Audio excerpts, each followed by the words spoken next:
wanneer die Seun van die mens in sy heerlikheid kom en al die engele saam met hom, sal hy op sy glansryke troon gaan sit.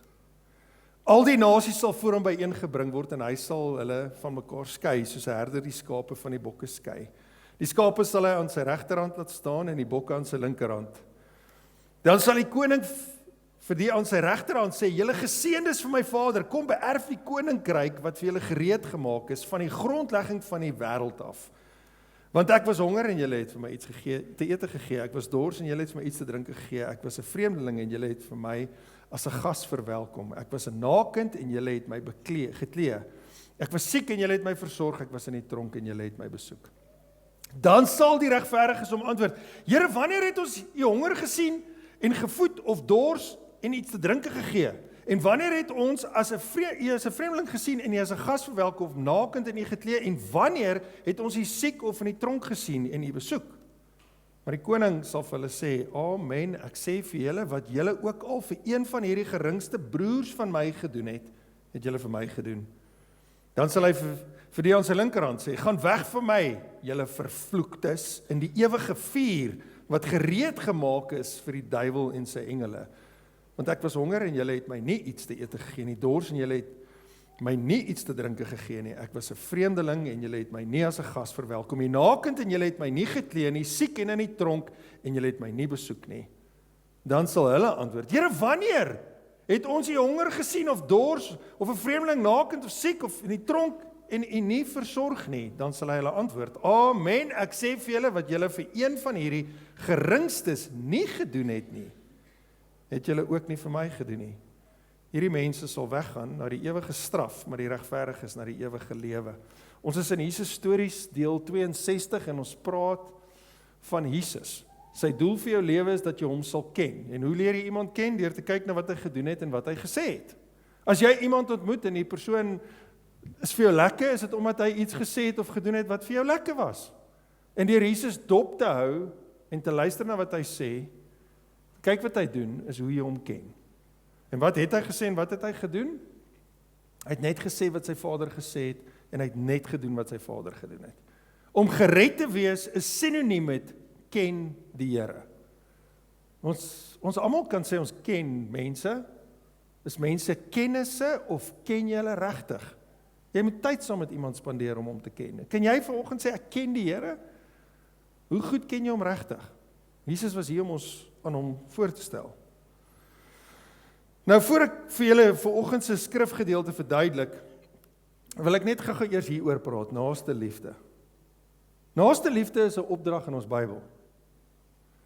Daar's geen twyfel daaroor dat ons moet kyk na mense wat behoeftig is, as ons sê ons is gered nie. As jy jou Bybel oopmaak en jy lees hom, is dit oral. Jy sien dit oral raak. Inteendeel, wie is my naaste? Was 'n vraag wat hulle vir Jesus gevra het. Het vir Jesus gevra, wie is my naaste? Toe vertel hulle die storie van die barmhartige Samaritaan. As jy nie die storie ken nie, gaan ons dit vinnig vir jou vertel. Hierdie ou word geroof. Hy het seker in Suid-Afrika gebly. En daar kom 'n priester verby en hy sien hier lê die ou besig om dood te gaan in sy wonde en alles en hy loop so wye draai om hom, wat 'n voorstelling is van 'n gelowige. En toe kom 'n leviet verby wat 'n worship leader in 'n kerk is en hy kyk hierdie storie so en hy loop ook so wye draai om. Toe kom 'n Samaritaan, nie 'n gelowige ou nie. Dis eintlik Samaritaan was 'n mengsel tussen 'n Jood en 'n heidense mens. Hulle het geglo die mense is afskuwelik vir God.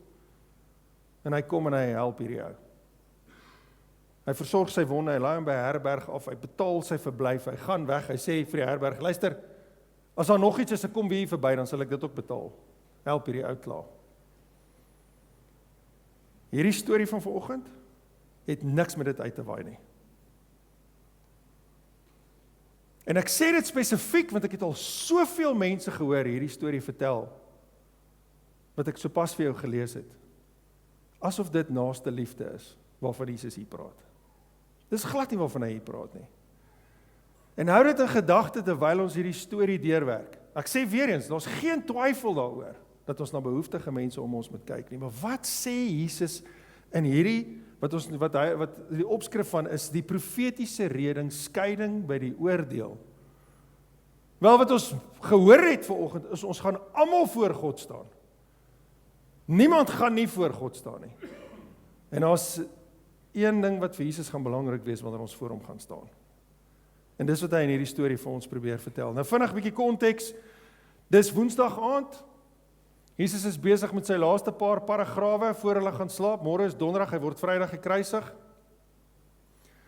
En hy vertel sy disippels van hoe gaan dit wees? Tussen die tyd wat hy opgevaar het na sy Vader toe en aan die regterhand gaan sit het, en wanneer hy vir 'n tweede keer op die wolke in al sy heerlikheid saam met sy engele verskyn. Hoe gaan daai tyd wees? Ons noem dit die laaste dae. Nou daar is soveel debattering, wanneer is die laaste dae? Ons is in die laaste dae vandat Jesus opgevaar het hemel toe. En van geval jy nie dink dis waar nie, jy weet nie of jy nog 'n uur vanaf gaan asemhaal nie. Jy weet nie of jy oor 'n week vanaf hier is nie. Wat beteken jy is in elk geval in jou laaste dae? Ons is almal in die laaste dae. En Jesus het vir ons gesê, hoe gaan dit wees? En dis die prentjie wat hy hier vir ons skets. So hier's weer eens baie simboliek in hierdie storie. Sy disippels hoor ander goed as wat ek en jy hoor. En dis baie keer waar ons baie keer die Bybel vat en hom anders interpreteer as wat ons veronderstel is om dit te doen. En dit gaan definitief vanoggend gebeur, jy gaan dit sien. Net Matteus het hierdie storie vertel. Nie in een van die ander 3 evangelies kry jy hierdie spesifieke storie nie. Net Matteus het hom vertel. So kom ons spring weg en dan werk ons om deur. Wanneer die Seun van die mens in sy heerlikheid kom, dis Jesus se tweede koms aarde toe op die wolke, en al die engele saam met hom, sal hy op sy glansryke troon gaan sit. Nou wat is hierdie troon waarop Jesus gaan kom sit en wat simboliseer dit? Dit is wat die engel vir Maria gesê het toe die engel aan Maria verskyn het. Lukas 1 vers 31 tot 32 sê die engel vir Maria gesê, kyk, jy sal swanger word en aan 'n seun geboorte skenk. Jy moet hom Jesus noem. Hy sal magtig wees en die seun van die Allerhoogste genoem word. En die Here God sal aan hom die troon van sy voorvader Dawid gee. Dawid was in die Ou Testament die regerder van die hele wêreld. Daar was nie 'n hoër gesag as Dawid nie, vir die mens op daai stadium wat op die aarde geleef het nie. En wanneer Jesus terugkom, sal hy die hoogste gesag wees wat die mens nog ooit geken het. Hy sal soewerein wees, wat beteken hy is almagtig, alwetend, alomtenwoordig. Niks is vir hom verberg nie. Hy is daar's nie 'n mooier woord as die Engelse woord, ultimate, gesag en regter, wat sy troon gaan inneem wanneer hy gaan terugkom nie. Daar gaan nie iemand hoor wees nie, daar gaan nie iemand met 'n ander opinie wees nie, daar gaan nie enigiemand met 'n ander gesag kan wees nie. Al die nasies sal voor hom byeengebring word, elke liewe persoon. So dink jouself net in. Miskien gaan jy nou nog 'n rukkie op hierdie aardbol leef, en jy gaan gelukkig wees en hierdie nog, terwyl jy in hierdie fisiese wêreld is, asemhaal, gaan jy sien hoe kom Jesus op die wolke. Of miskien gaan dit nie so wees nie, soos mense wat jy nou al geken het, en jy gaan sterf. Wanneer Jesus opdaag, het ons nou gesien, gaan ons almal wat dood is uit die dood uit opstaan. Of jy nou begrawe is en of jy veras is, die Here sal almal uit die dood uit laat opstaan. En ons gaan almal voor hom staan. Niemand gaan dit kan skiep nie. Elke nasie, elke taal. En almal gaan in daai oomblik erken, hulle gaan met hulle tonge bely, dat hy is die God van die heelal. Hy is in beheer, hy het die hoogste gesag. Almal van ons gaan dit beleef. So Jesus is besig om vanoggend vir jou te sê, dat jy gaan in hierdie situasie wees. En daar's nou al goed wat jy kan weet oor dit. Hy sal hulle van mekaar skei, soos 'n herder die skape van die bokke skei. So daar's skape en bokke, wat heiliglik de mekaar rondloop op die aardbol, wat nog nie geskei is nie. Die woordjie bok hierso is nie 'n rooi bok of 'n kudu of 'n eland nie. Hierdie is boerbokke. Het jy al 'n boerbok dopgehou? Seker die hardkoppigste, selfsugtigste, onnoselste, dwaase, wat se beskrywende woorde kan ons als vir 'n boerbok gebruik? Hardkoppig, selfsugtig, selfgesentreerd. Nie 'n saak met niemand behalwe myself nie. Dan is daar skape. Hulle het 'n herder, wat Johannes vir ons sê, hulle sy stem erken wanneer hy praat. So daar's skape en daar's bokke en ons is almal de mekaar gesaai. En wanneer Jesus opdaag, word almal van ons uit die dood uit opgewek. Ons almal gaan voor hom staan waar hy op sy troon sit. Die skape en die bokke gaan hy skei. Die skape sal hy aan sy regterhand laat staan en die bokke aan sy linkerhand. Nou die regterhand is baie simbolies. Wie is die skape? Wel, die skape is die mense wat die evangelie gehoor het. Wat is die ware evangelie? Dat jy is 'n vervloekte, 'n sondaar, wat ewige dood en hel verdien, vir die feit dat jy sonde het. Maar Jesus het opgedaag en jou pak slaag en jou dood gesterf. Sodat jy al jou vertroue in sy werk vir jou kan sit, wat jou sal kwalifiseer vir God se koninkryk. Dis die goeie nuus. En 'n skaap is die ou wat gegaan het en in berou voor God gaan neerval het en gesê, Here, ek bely. Ek is bewus van my sondige toestand. Ek is bewus van die feit dat ek kort kom aan die heerlikheid. Ek het 'n verlosser nodig. Ek smeek U. Haal my hart van klip uit en sit vir my hart van vlees in wat U begeer. Red my. Dis 'n skaap. 'n Bok het dit nie gedoen nie. Hy was hardkoppig, hy was selfsugtig. Hy besluit ek gaan nie, ek sal nie. So jy moet weet, as Jesus opdaag en hy neem sy plek op die troon en jy's uit die dood uit, of jy leef, jy gaan daar al weet, watter kant van hom staan ek. As jy in sy regterhand staan, all smiles. As jy in sy linkerhand staan, ewige lyding. Die regterhand is simbolies van 'n posisie van gesag. Dis 'n posisie van autoriteit. Dis die plek wat Jesus ingeneem het, nadat hy die offer vir die sonde van die mens gebring het aan die kruis. Is hy verheerlik tot die regterhand van die Vader, waar hy oor alles en almal aangestel is, as die koning van die konings. As iemand vandag jou regterhand is, dan is dit eintlik 'n ding wat jy sê van, ek sal nie sonder hierdie persoon my lewe kan leef nie. Hierdie persoon is absoluut daar vir my. Aan die regterhand, simbolies van 'n plek van eer. In die linkerhand, plek van verwerping. Dan sal die koning vir die aan sy regterhand sê, julle geseëndes van my Vader. Hoekom is hulle geseënd? Want hulle het genade op genade ontvang. Hulle sonde en hulle oortredinge word nie teen hulle gehou nie. En hulle het niks gedoen om dit te verdien nie. Ek gaan dit baie duidelik sê. Julle geseëndes van my Vader, kom en beerf die koninkryk, wat vir julle gereed gemaak is van die grondlegging van die wêreld af. Miskien het jy my dit al gehoor sê, ek gaan dit weer vandag sê. Met ander woorde, die hemel is gemaak vir almal aan sy regterhand, en dis so beplan al voordat die aardbol geskape is.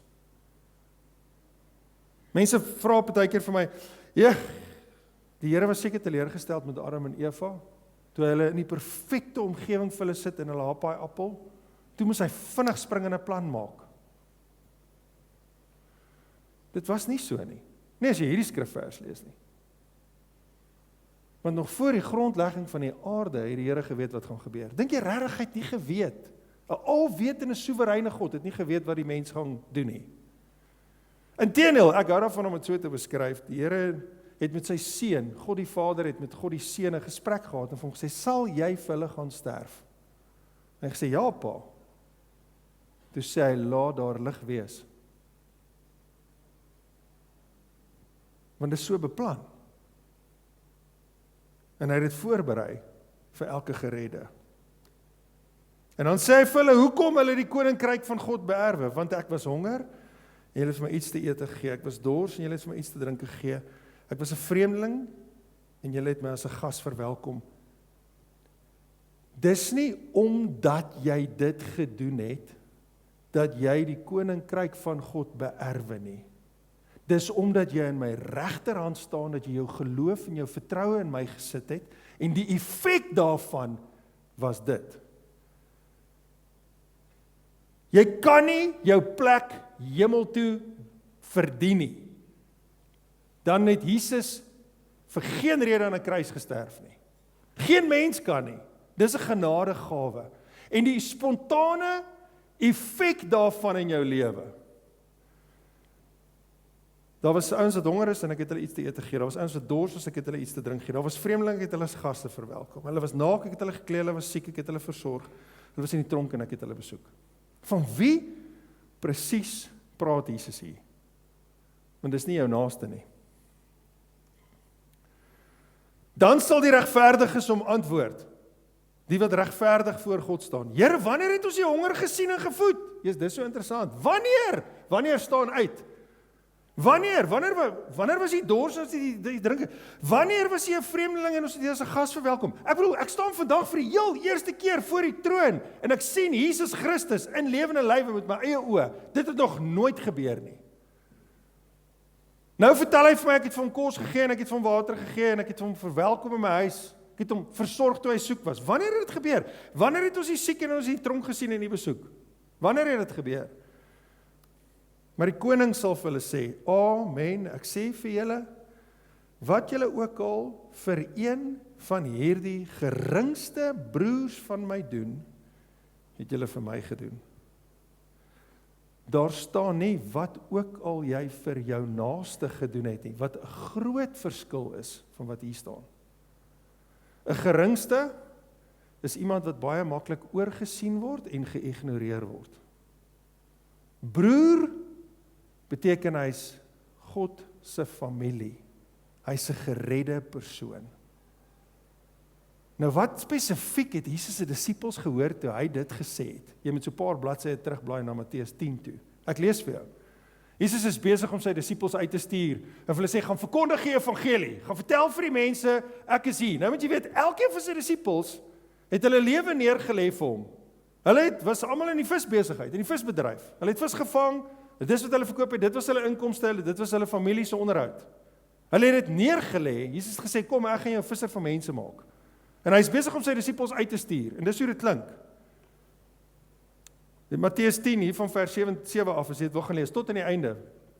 Vers 22. Hy sê, gaan verkondig die volgende. Die koninkryk van die hemel is op hande, sê Jesus vir sy disippels. Maak die siekes gesond, wek dooies op, reinig malaatses, dryf demone uit. Julle het dit verniet gekry, verniet moet julle dit uitdeel. Verniet het jy dit gekry, verniet moet jy dit uitdeel. Moenie goue of silwer of kopermunte of gordels saamneem nie, nie 'n reissak vir die pad nie, ook nie 2 kledingstukke of sandale of 'n wandelstok nie, want die arbeider is sy kos werd. Jesus se punt is, waar ook al jy gaan sal vir jou gesorg word. Jy hoef niks te vat nie. Moet niks vat nie, as 'n bewys van jy vertrou my, want jy doen my werk. Nie 'n reissak nie. Watter stad of dorp julle ook al binne gaan, vind uit wie daarin is en bly daar, totdat julle vertrek. En wanneer julle die huis binne gaan, groei die huismense, en as hulle dit waardig is, skenk julle vrede aan hulle, maar as hulle dit nie waardig is nie, laat julle vrede na julle terugkeer. En wie ook al julle nie verwelkom nie, en na julle nie luister nie, gaan weg uit hulle huis of stad en skud die stof van julle voete af as 'n veroordeling teen hulle. Kyk, ek stuur julle uit soos skape onder wolwe, maar wees op julle hoede vir die mense, want hulle sal julle oorlewer aan Sanhedrins en julle in sinagoges sal hulle julle gesel. Voor prokurators en konings sal julle om my ontwil gesleep word, sodat julle voor hulle en voor die heidene kan getuig. Jy gaan in die tronk toegesluit word, met ander woorde. En dan sê Matteus 10:40, wie julle ontvang, ontvang my. En wie my ontvang, ontvang hom wat my gestuur het. En dan sluit hy af in vers 42. En wie aan een van hierdie geringes, daar is ons woordjie, 'n beker koue water gee om te drink, bloot omdat hy 'n disipel is. Amen, ek sê vir julle, hy sal beslis sy beloning nie kwyt wees nie. 2 hoofstukke later, Matteus 12 vers 50, sien Jesus hierdie woorde, want elkeen wat die wil doen van my Vader in die hemele, die is my broer en suster en moeder. Van wie praat Jesus hier? Hy praat van mense wat hulle lewe neergelê het, om te sorg dat God se koninkryk uitgebrei word op hierdie aardbol. Hy het sy lewe gegee vir wat God gesê het moet gebeur. Hy's God se verteenwoordiger op die aardbol. Wat jy vir hom doen, doen jy reguit vir die Here.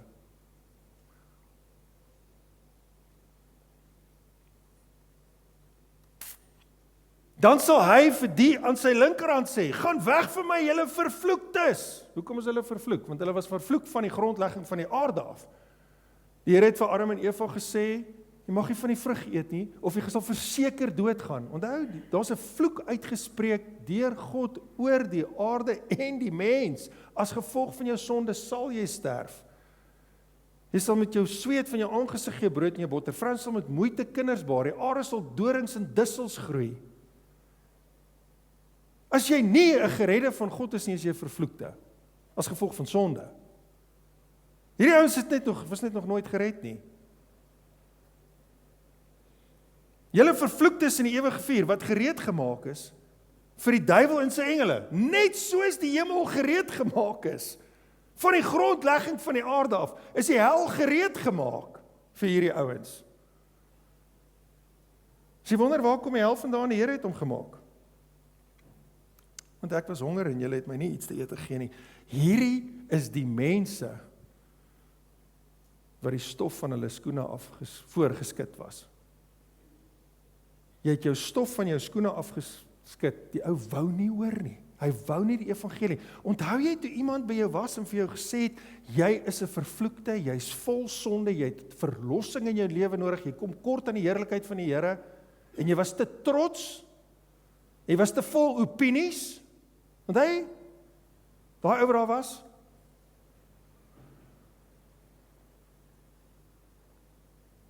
dis hierdie ouens, wat nie wou luister nie. Ek was 'n vreemdeling, en julle het my nie as 'n gas verwelkom nie. Nakend, julle het my nie geklee nie, siek en in die tronk, en julle het my nie besoek nie. Dan sal hulle antwoord, Here, wanneer het ons u honger gesien, of dors, of 'n vreemdeling, of nakend? Kyk jy presies dieselfde vraag as die geseëndes. Wanneer is die eerste keer wat ek Jesus vandag sien? My knie buig nou en my tong bely nou, hy is die skepper van die heelal, die koning. Maar ek het hom nog nooit in lewe en lyf gesien. Wanneer het dit gebeur? Dan sal hy hulle antwoord, ek sê vir julle, wat julle vir een van hierdie geringes nie gedoen het nie. Hierdie wat jy so maklik oorgesien het en geïgnoreer het julle ook nie vir my gedoen nie. Hierdie mense sal weggaan na die ewige straf, maar die regverdiges na die ewige lewe. Wat leer ons by Jesus in hierdie storie? Nommer 1. Jesus Christus het die laaste sê as die finale soewereine regter. Ek wil by jou pleit vanoggend. As jy nie tot by die einde van jouself gekom het en besef het hoe nodig jy God het. Nie net, en ek praat nie van jy het hom nodig want hy moet jou gesond hou en hy moet jou suksesvol hou en hy moet jou paie gelyk maak en dan moet nooit iets met jou oorkom nie. Dit is glad nie waarvan ek praat nie. Daai is jou sondige mens wat praat, want jy begeer dit in elk geval of jy 'n sondaar is of nie. Ek praat van, ek pleit by jou, kom aan die einde van jouself. Jou agenda is nie belangriker as sy agenda nie. Was nog nooit nie. Jy kan nie die lewe, jy mag dalk vir jouself goed doen in hierdie lewe, maar die regte ware lewe heeltemal mis. Ek wil vanoggend by jou pleit, is jy bewus van die feit, elke liewe dag wat jy asemhaal, dat jy voor die groot regter gaan staan, en dat jy bewus is dat jy op hom staat maak vir jou genade, en nie enigstens op jouself nie. Ek wil jou pleit, smeek hom, kom in berou voor hom, bely, vra hom, Here, haal uit my hart van klip en sit in my hart van vlees met 'n begeerte vir U. Heilige Gees, help my om elke dag gehoorsaam te wees en op te let. Hy is die finale soewereine regter. Daar is niks hoër as hy nie. Hy is die hoogste gesag. Nommer 2, hy identifiseer homself met sy disippels in hierdie storie. Jesus was baie geïgnoreer en oorgesien. En presies wat hy vir sy disippels gesê het, hulle met hulle gaan doen, het hulle met hom gedoen. Ons gaan nog sien, as hulle hom nou gaan arresteer, gaan hy nog 'n nag in die tronk ook slaap. Hy identifiseer homself met mense wat hulle self totaal oorgegee het vir sy koninkryk. As jy vir so iemand iets doen, is dit asof jy dit direk vir God doen. Kan jy iets vir God doen? Jy kan. As jy jouself investeer in waarmee hy besig is op hierdie aardbol, doen jy dit direk vir God. Nommer 3. Ware gereddes bemoei hulle self met God se werk. Ek doen hierdie vir 'n rukkie al, 2002 het ek begin, en ek kan vandag getuig dat die Here is gevoer, al, wat ek gesien het. Die Here is al besoek, die Here is al versorg.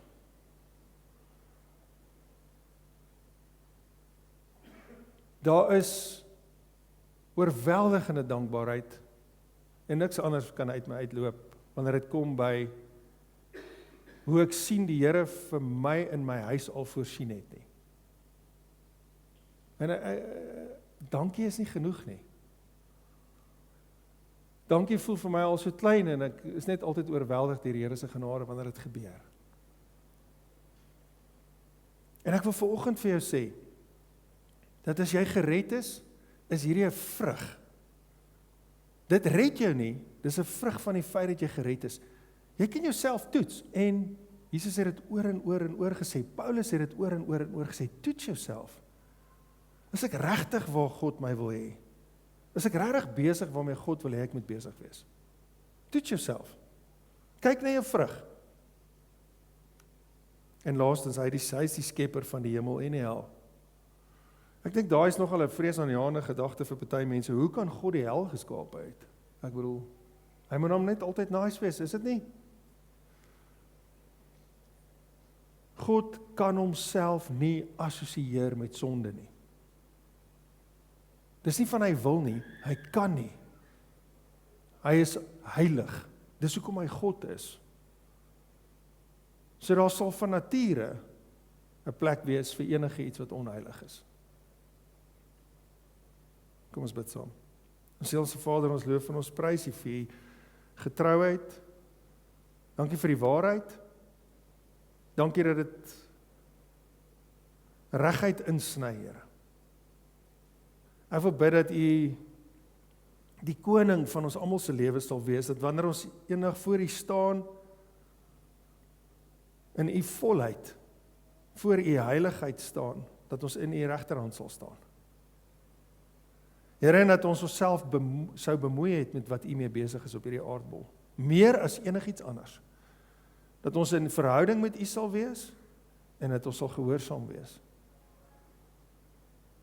Here, ek wil bid vir elke persoon wat nie gered is nie, wat nie U genade beleef nie, wat nie oorweldig word deur U liefde in hulle lewe op 'n daaglikse basis nie. Heilige Gees, dat U nou sal kom en in hulle sal werk. Nie net hier in hierdie gebou nie, maar ook ons hele dorp. Here, wees U die koning van die konings van elke lewe, is my gebed. Ons bid dit in die naam van Jesus. Amen.